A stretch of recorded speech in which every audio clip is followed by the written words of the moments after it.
All right, in this video, I want to talk a little bit about head and shoulder patterns and just kind of what my take is on it. This is just really my point of view on it. You can look at patterns the way you choose. For me, in order to draw a pattern on a chart, I have to have a point of reference, and it's almost kind of like doing a math. 2 plus 2 is equals 4. Someone could say, hey, 2 plus 2 is 5, right, or 3. But we all know that you're just making up a number now. There's really no sense in that. How do you get 2 plus 2 equals 5? We're all going to question that, right? And I look at patterns, that kind of that same idea. So you could turn around and just anywhere draw a head and shoulder, just because it has a left side, say a head, and then a right side, which is like your it's called head and shoulders, right? Just like your body. This would be a shoulder and shoulder, and then your head's further down than this shoulders right here. But to me, you need to have some type of reference points in order to justify why this would be a left side, this would be a head, and this would be a right side, or anything else in these charts when you're looking at stuff. Like right here could be considered a head and shoulders pattern, or through here could be considered a head and shoulders pattern. Some people talk about like slanted and vertical and different things. To me, I like just to clean, keep it simple, right? And I'm going to go ahead and show you a little bit what I'm looking for, typically what I want to see. And one of the biggest things I want to see right up front is the left shoulder and the head. I want to see the divergence. So this doesn't matter if you flip it upside down, you flip it over, and you're talking about a head up here, a shoulder over here, and a shoulder over here, the same idea. It doesn't really matter. What I want to see in the RSI is that divergence. So right here we see the lower low and the higher low for the divergence for us. You see the left shoulder and the head. So right here, if you drew a line that's coming down, this line's going up. And if you could draw these continuations out, you would see it intersect here. That creates divergence. So we would say that's bullish divergence. So that to me is one of the biggest things I want to see in a head and shoulders pattern is some type of divergence. So right here would be the divergence here. And that'd be the start of it. So you have the left, the head, and then we'd be looking for the right. A lot of times when I'm looking for the right, I do need to see this break market structure. And a lot of people ask, well, what's that mean? And when this pattern's coming down, this is the last low, right? 3 years, which is going to be always your left shoulder, typically, if this is going to price out. And then you have this would be the price action going up. And we can see that's having a hard time getting through this, but it does break this market structure through here and creates a head, which is okay. This doesn't necessarily have to break. It does show that it wants to support. But when this comes back up, in order for this to show that we're going to build this other side out, we do have to break this area of the left shoulder, which was the original setup with the left side. So then you see it break out. That's fine. Now we're waiting for the pullback, and we're waiting for a pullback for a zone, if you want to call it that, where you'd want to take the money in the market.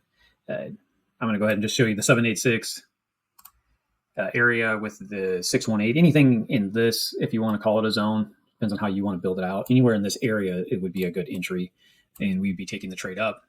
So basically, we're saying at this point, this was the current structure. It was going down. It created a left shoulder, a head, and this would be the right shoulder over here. The divergence that I'm looking for has been created in that.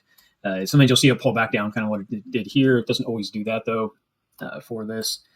But we do go ahead and see this pull back. That would be this is what we're looking for. What we would be looking for a trade. So I'd be looking at getting in right there, building out the bottom here, and then we just do 3-to-1 up, or you just be evaluating the trade as it goes forward. In this case, I'm going to go ahead and say if you were watching this, you might want to use your lower time frames. We would be looking for it to continue and take this area out for the first level. And then as we go back, we'd be looking at taking out further levels as well. So in this case, it did snap up here. We could look at the price action, going forward from there. After it took that snap, it actually started to go down and break down and created a bigger pattern here for us. But on 15-minute, we're just trading lower time frames. We're using the 5-minute to help us get out typically on these type of trades. But looking at the concept of patterns, we're looking at this head and shoulders pattern. That's what we're looking for, some type of divergence for me. I do want to see the snap or break through this area with conviction. A lot of times I don't like to see it just barely get above like this on this side coming up. If it did what you saw right here, that would not be a very strong head and shoulders pattern. I wouldn't expect a lot of movement out of it. But just to kind of point this out, you hear a lot of conversations about head and shoulders. To me, it goes back to like what I was talking about at the beginning of the video. Look for some reason why that head and shoulders is being created in the pattern. Here's another same thing, right? Left side, a head, and a right. And you do get the divergence in here. And you do see here's your left side. If I drew the patterns on here again. And this kind of looks ugly when you're first looking at it. But if you were trying to build this out and take opportunity in the market, so there's your left shoulder being created.